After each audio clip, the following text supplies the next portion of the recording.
You keep giving, and they keep taking. You reply within seconds. You always say yes. You're always there, no matter what time, no matter what it costs you. And yet you feel unseen, unheard, unvalued. The more available you are, the less they notice. And deep down, you know it. There's a voice in you, soft, tired, honest, whispering. They don't appreciate what they don't have to earn. But still, you show up. You show up for people who wouldn't show up for you. You stretch your boundaries so far they don't even look like boundaries anymore. You pretend it's kindness. You call it being good. But what it really is fear. Fear of being forgotten. Fear of seeming selfish. Fear that if you step back, even for a moment, the world will move on without you. And yet, something inside you is starting to shift. A quiet rebellion. A realization. You're beginning to understand that respect doesn't come from being everywhere for everyone. It comes from presence, from strength, from the willingness to walk away.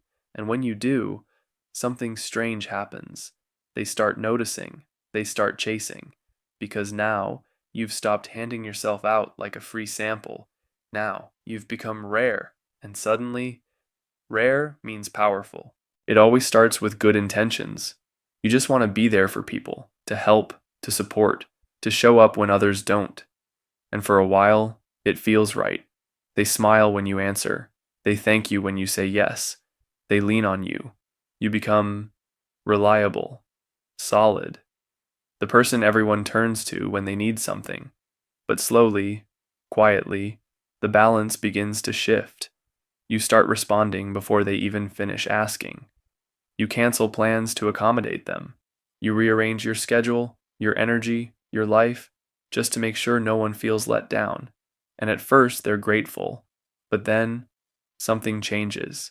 They stop saying thank you. They take longer to reply. They forget how much you give. You don't notice it immediately, but the signs are there. The energy you offer is no longer seen as generous. It's expected. Your kindness becomes obligation. Your time, disposable. And the hardest part? You keep going. You keep trying. Because deep down, you believe that if you stop, if you pull away, even for a second, they'll leave. They'll think less of you. So you stay on. Overcommitted. Overextended. Overwhelmed. And yet, no one sees you. No one says, "Are you okay?" No one checks if you need anything. This is the invisible trap. The trap of being too available, where your presence becomes background noise, where your worth is measured by what you provide, not who you are. It's subtle, it's slow, but it's real. And unless you learn to see it, you'll keep giving yourself away, piece by piece, until there's nothing left but silence and a deep, aching question. Why doesn't anyone treat me like I matter? The answer, maybe because you never asked them to. When you finally pull back, something unexpected happens. The world doesn't end, people don't vanish, and the ones who do reveal something important. Because when you stop answering right away, when you take your time, when you say no without explaining, suddenly they notice, not because they're cruel, not because they meant to use you, but because, until now, they didn't have to think about you. Your presence was always guaranteed. You were like a light switch, always on, always available. But now they see the difference. Now they feel the absence. And in that absence, something grows. Respect. It's strange how that works. When you give too much, they take it for granted. But when you reclaim your time, your energy, your boundaries, they begin to see you, not just as a helper, not just as a background character, but as a person, a whole, living, breathing human being with limits, with self-worth. And here's the paradox. The less accessible you are, the more value you carry. Because people don't treasure what's always in their pocket. They treasure what they fear losing. They respect what respects itself. That's why your silence is louder than 1,000 explanations. That's why your absence teaches more than constant presence ever could. You don't have to yell. You don't have to argue. You don't have to prove anything. Just step back. Step into yourself. Let the space you leave behind do the talking. And those who truly care, they'll adjust. They'll meet you where you are. They'll start respecting your time because you finally did. You feel it before you even say the word. The guilt. That heavy, sticky shame that creeps in the moment you think of saying no. The fear that if you choose yourself, you'll disappoint someone else. You've been trained to believe that your worth is tied to your usefulness, that love is earned through sacrifice, that good people don't let others down. And so you swallow your needs, you abandon your rest, you shapeshift to keep the peace, even when that peace costs you your peace. But here's the truth they never told you. Guilt is not always a signal that you've done something wrong. Sometimes guilt is just a byproduct of boundaries, new ones, healthy ones, ones your nervous system isn't used to. The first time you say no, it might hurt. The first time you choose silence over explanation, it might feel cruel. The first time you don't show up when they expect you to, your whole body might scream with the fear of being unloved. But what if you sat with that guilt and didn't obey it? What if you understood that guilt is just the echo of old programming? That it's the voice of a version of you who believed you had to earn belonging by bleeding for it? When you stop reacting to guilt like a warning and start treating it like a signal, everything shifts. You begin to realize that it's okay to disappoint people who expect you to sacrifice yourself. That it's not your job to carry everyone, that your no is not rejection, it's alignment. You start to understand that real love doesn't demand your exhaustion. Real love celebrates your wholeness. The moment you stop being controlled by guilt is the moment you start living with integrity. You feel clearer, stronger, quieter inside. And though the guilt may still whisper, you no longer let it drive. You don't need to explain yourself to everyone. You don't need to announce your boundaries like a press release. In fact, the most powerful boundaries are often the quietest. You stop over-explaining. You stop apologizing for needing space. You stop giving people more chances than they've earned. And most importantly, you stop betraying your own intuition just to keep the room calm. A silent boundary is when you feel the disrespect and step back without fanfare. It's when someone crosses a line and you adjust your access, not your standards. It's when you stop chasing, stop convincing, stop bleeding to be understood. And suddenly, something changes. People begin to notice the shift. You're no longer running after validation. You're no longer available for chaos. You're no longer trying to prove your worth. You've simply changed the channel. And those who thrive on your old patterns, you're overgiving, you're over-explaining, you're over-caring, they'll feel it. Some will get upset. Some will say you're distant, selfish, cold. But don't be fooled. That's just the sound of your healing threatening their comfort. Silent boundaries are not walls. They're invitations. Invitations for others to meet you in respect, to match your energy, to rise to the level of presence you now hold. And if they can't, you let them fall away, not with bitterness, not with drama, just with peace, because you're no longer choosing chaos over your own clarity. You're no longer abandoning yourself just to keep others close.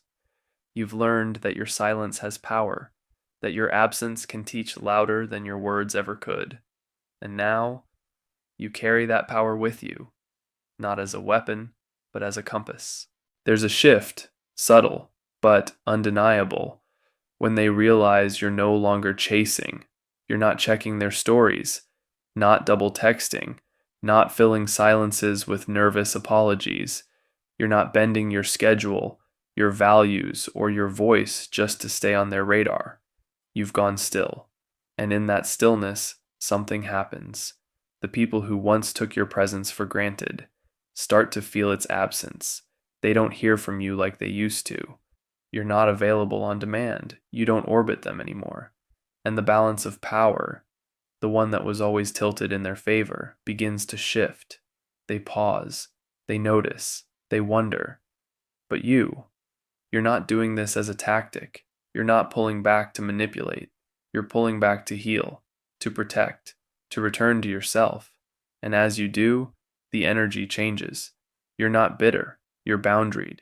You're not angry. You're awake. You no longer need their validation like oxygen. You no longer panic at the thought of being forgotten. Because now, you remember yourself. You remember that your time is sacred, that your energy is not unlimited, that you're not meant to keep proving your worth to people who never saw it in the first place.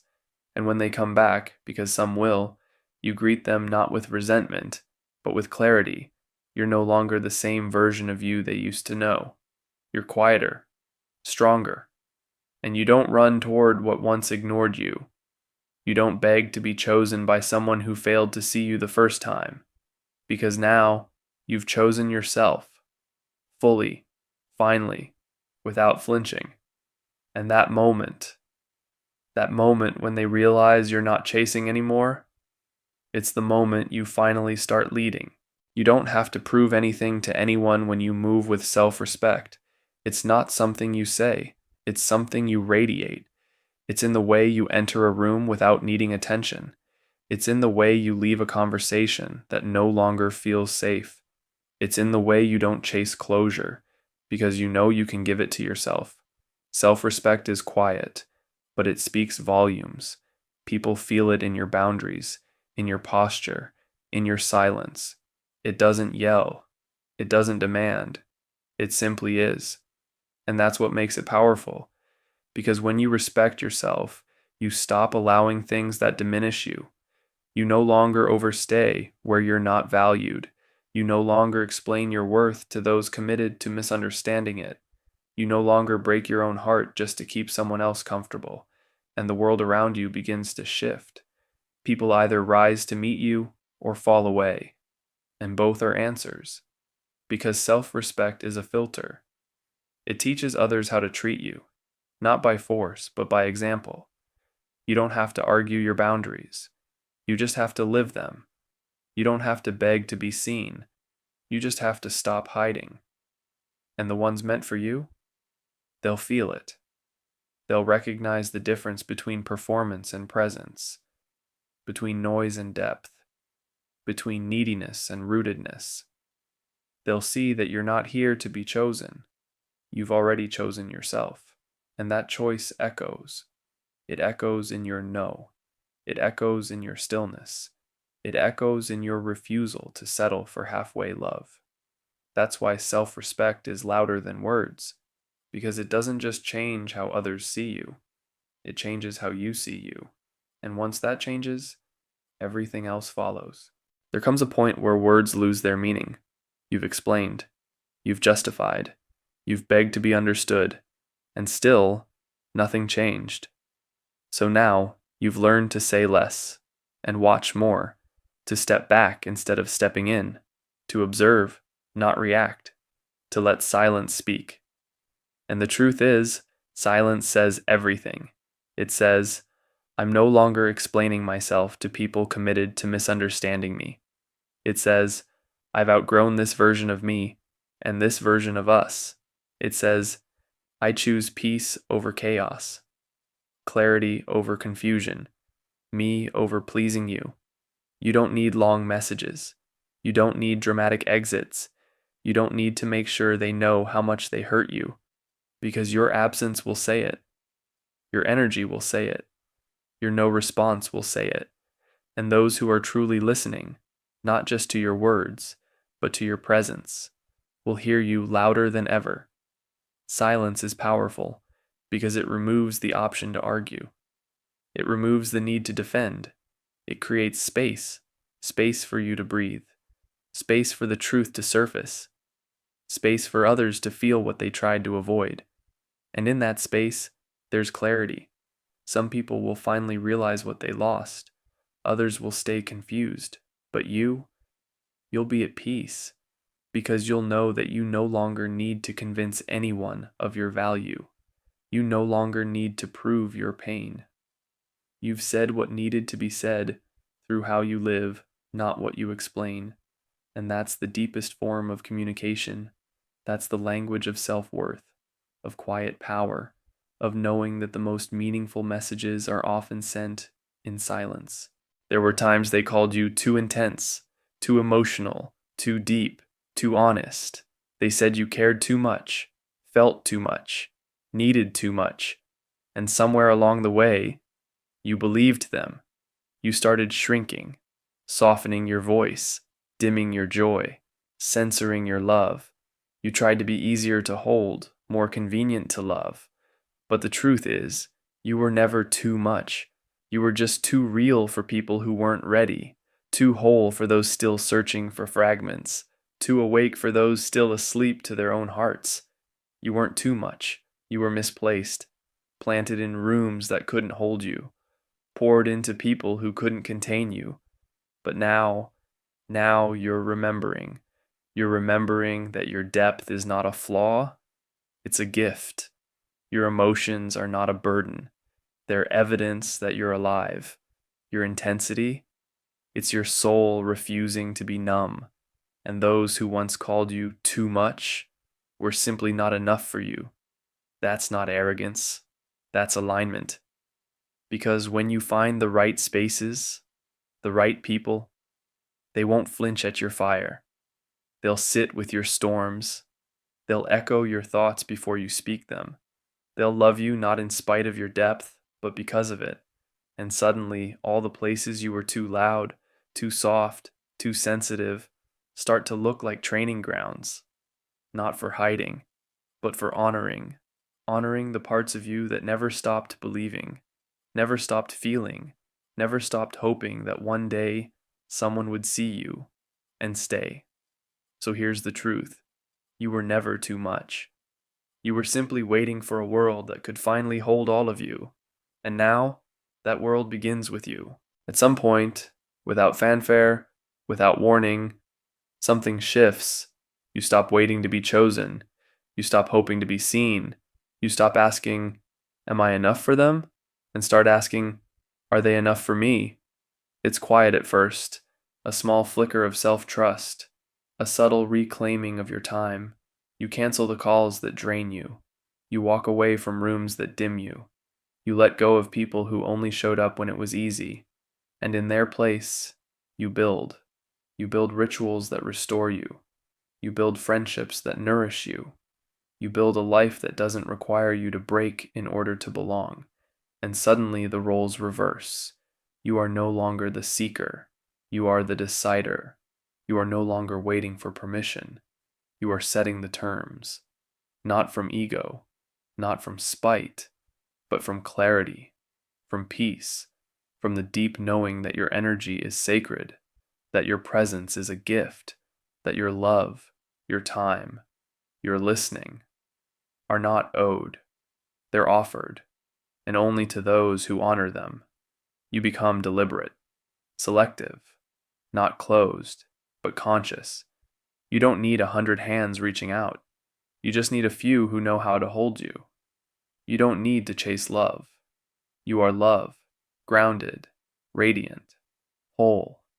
And now you move differently. You speak slower. You pause more. You give yourself permission to feel without reacting, to rest without guilt, to grow without asking who will come with you. Because now, you know who you are. And more importantly, you know what you're no longer willing to be. And in that knowing, you find your freedom. You find your voice. You find yourself, not as someone waiting at the door, but as the one who built the home, the one who chooses who gets to enter and who gets to stay.